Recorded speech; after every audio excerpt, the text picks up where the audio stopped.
Good evening, everyone, and welcome to this edition of Prime Time Newscast in the English language on Canal International. I'm called Morinzi at Top Stories.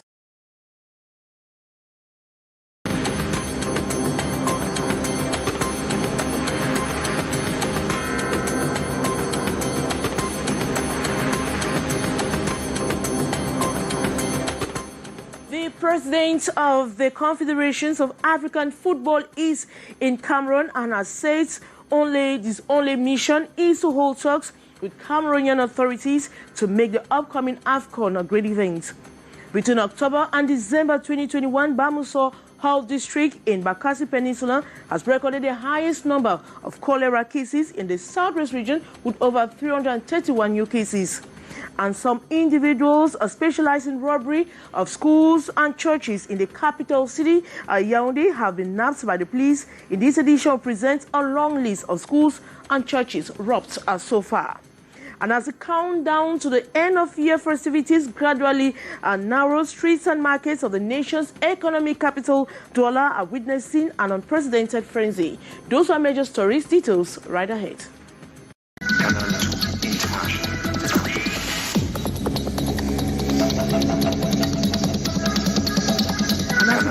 Down to the end.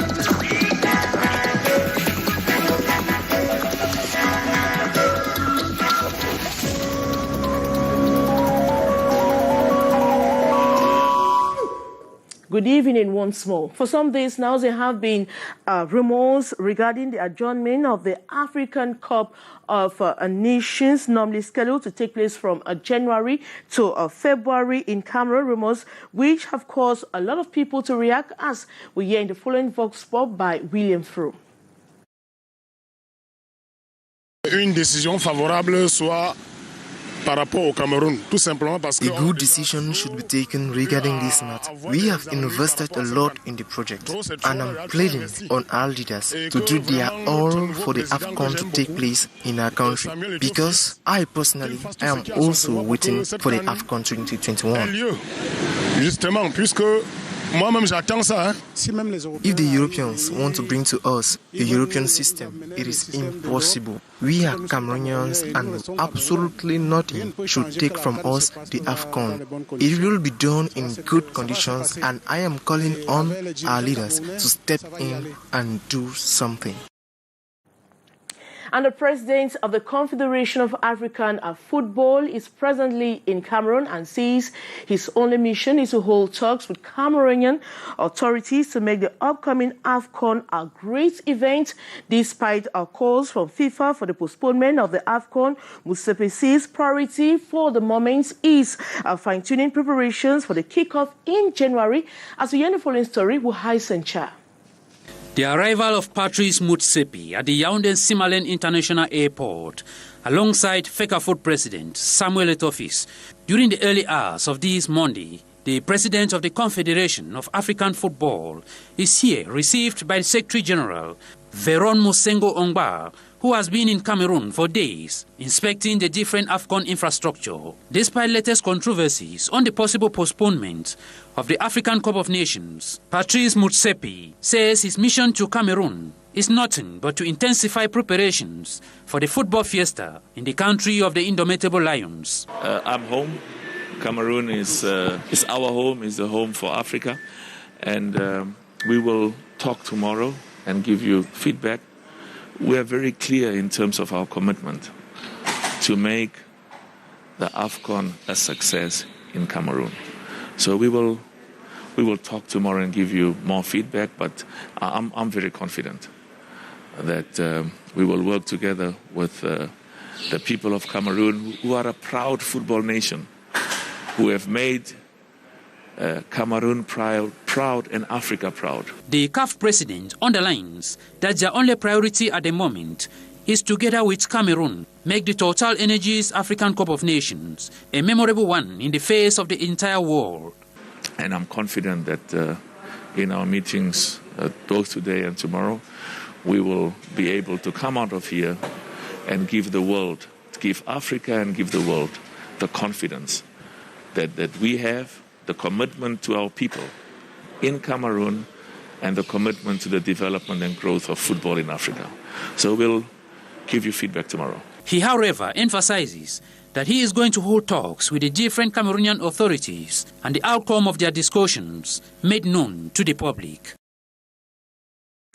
Meanwhile, between October and December 2021, the Bamuso Health District in the Bakassi Peninsula has recorded the highest number of cholera cases in the southwest region, with over 331 new cases, an alarming situation which affects the local population, especially fishermen in the area. More on that story with Ines Ondwambala. Ndian Division in the southwest region of Cameroon is one of the most affected areas in the southwest region with the recent cholera outbreak. The Bakassi Peninsula is paying the price as the locality is recording high cases of cholera. This due to poor hygiene and sanitation conditions.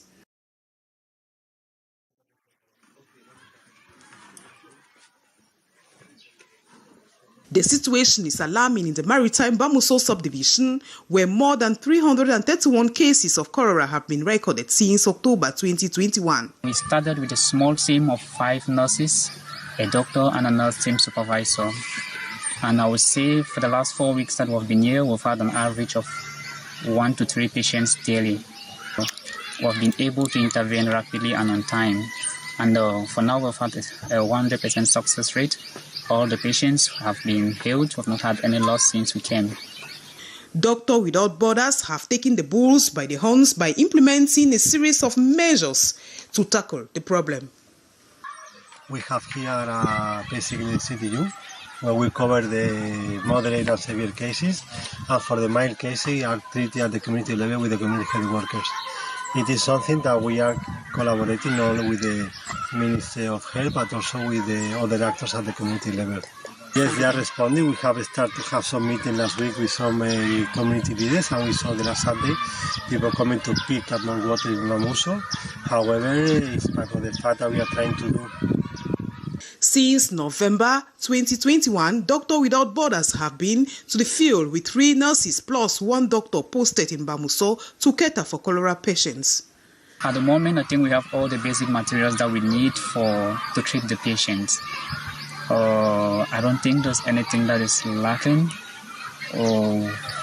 We have an inventory, we do stocks, and the things that we need, we request for them, and we'll get them on time. So for now, I think the basic materials that we need to handle our patients, we have them. Thanks to the assistance of Doctors Without Borders, severe and minor cases of cholera are being managed in Bamuso health centers with no human loss recorded. And we stay in the Bakassi Peninsula area in the southwest region of Cameroon, but this time around we'll focus on the Dabato maritime coastline, which is seriously threatened by sea erosion, carrying out development project in the area is a very big challenge. Ines Ondwambala once more. They all came from nook and cranny of Idiabato subdivision to celebrate their rich cultural heritage. The over 50,000 inhabitants of Idiabato in the Bakassi Peninsula came out to give this second edition of the Idiabato Cultural Festival all the grandeur it deserves. It is an opportunity for the population to be identified through their skills, their customs, their traditions, and their way of doing things. I want to encourage the population to come out in their numbers and to invoke that values that our forefathers they have planted in us. And that values is a culture for peace. Cameroonian and Nigerian communities living in peace and harmony in Idabato met at Jabanetu to take part in various activities such as cultural dance display.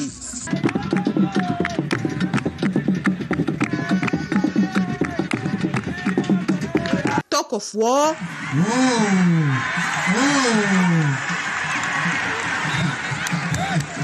fish exhibition,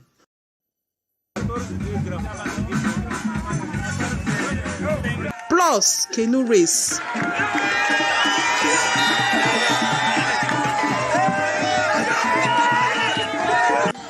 This in a bid to showcase and to celebrate living togetherness. There is an easier for entertainment.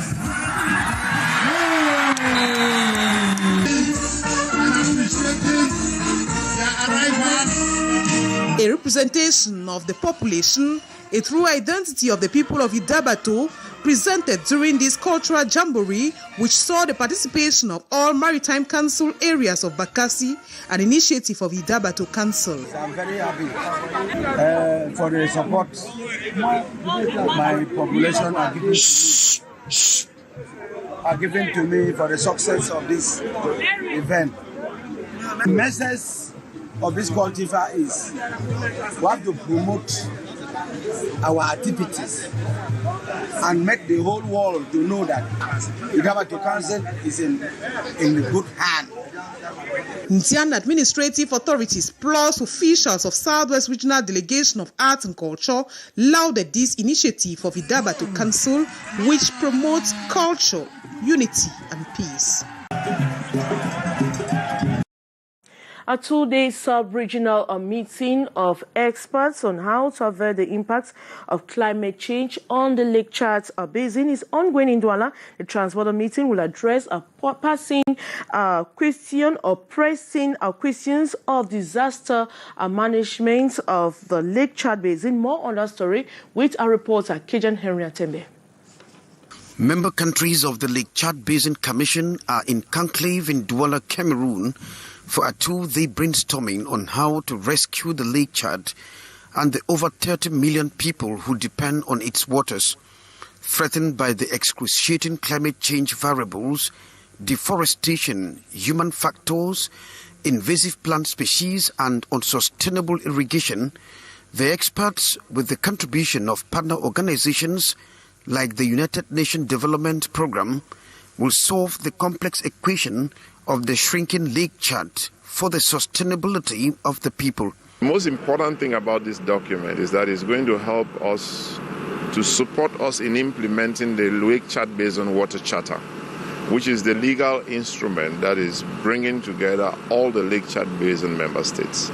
So we look forward to coordinating, based on this document, the different interventions of all our partners and all our stakeholders in the basin on matters related to reduction of risk and catastrophes. The Transborder Strategic Framework document for disaster management is the convergence of ideas of its stakeholders for the management of the Lake Chad Basin ecosystems. Presently, the Lake Chad has lost 2/3 of its waters, while 50% has been covered by invasive plant species. And what is now left for Cameroon, Chad, Niger and Nigeria is to refuel the Lake Chad with water from the Ubangi. Cameroon's Makossa star and music icon Ben Deka has pledged to sensitize and raise awareness about malnutrition will continue to affect the lives of millions of children in Cameroon and beyond. He was crowned Saturday by the J&A Oben Foundation, a non-profit making organization. More in the following story. Directement à la malnutrition. Cameroon's Makossa star and music icon Ben Deka is a nutrition ambassador in the fight against malnutrition in Cameroon. The artist, who has been top of the Cameroonian music scene since the production of his first solo album in 1981, says he will use his music to sensitize the population, a majority of whom remain ignorant of good nutrition. I'm going to try to do the best to call all my fans to understand what is malnutrition, because in our country we have a lot of food, but I think we didn't eat nicely. Like, he already has his public, he has a very large public, so I guess and I know that with him the message will pass across. The ceremony to crown him as nutrition ambassador held December 18 in Douala, graced by Sawa indigents of Dedo and members of the non-profitable organization J&A Oben Foundation, who have been fighting against malnutrition in Cameroon. According to reports from medical doctors who are the founders, malnutrition is responsible for 38% of deaths among children under the age of 5 in Cameroon, and 1 out of 3 children is stunted. Some people that are over that they eat a lot and they tend to be obese, they tend to be sick. the result of being obese. You have people that have diabetes, people that have hypertension, and you have people that are that are undernourished, most especially children. So we were like, many children are dying due to the fact that they don't eat well, and it's not normal because Cameroon is a rich land. So the primary causes of malnutrition are disease and inadequate food, but lack of education, poor quality and inadequate health services, poverty and detrimental health practices add to their conditions in Cameroon. Some 7 individuals are specialized in the robbery of schools and churches have been nabbed in the nation's political capital, Yaoundé. The list of schools and churches robbed by the gang is said to be very long. They were presented today in the nation's political capital. As we hear the following story, Wahai Sencha.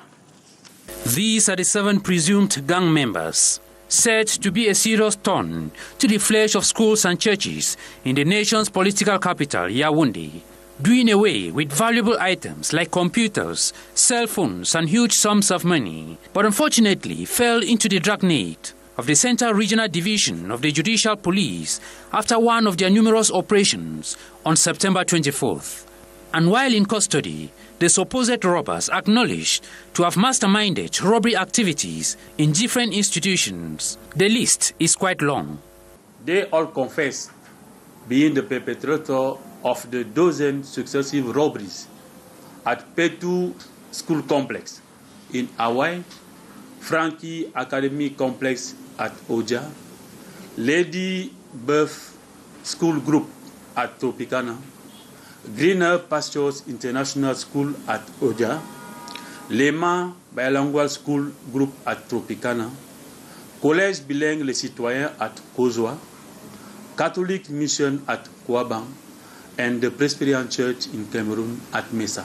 Presenting them to the press this December 20th, police authorities challenged enterprises that they should further strengthen the security of their premises by providing them with video surveillance cameras and maximizing the security personnel. And the public called upon to quickly dial the toll-free number 1500 or 117 to denounce cases of theft and other criminal activities in different neighborhoods, which is on a steady rise during this festive period. Meantime, the suspects remain in custody for the justice process. And that report brings us to the end of this edition of Newscast on Canal International. Thanks so much for watching. We have news in the French language at exactly 19:50 with Alain Gislain Kanga. Coming up next is NC Valakan with Mark Shwamu. As for me, I'll be back same time tomorrow. Good night.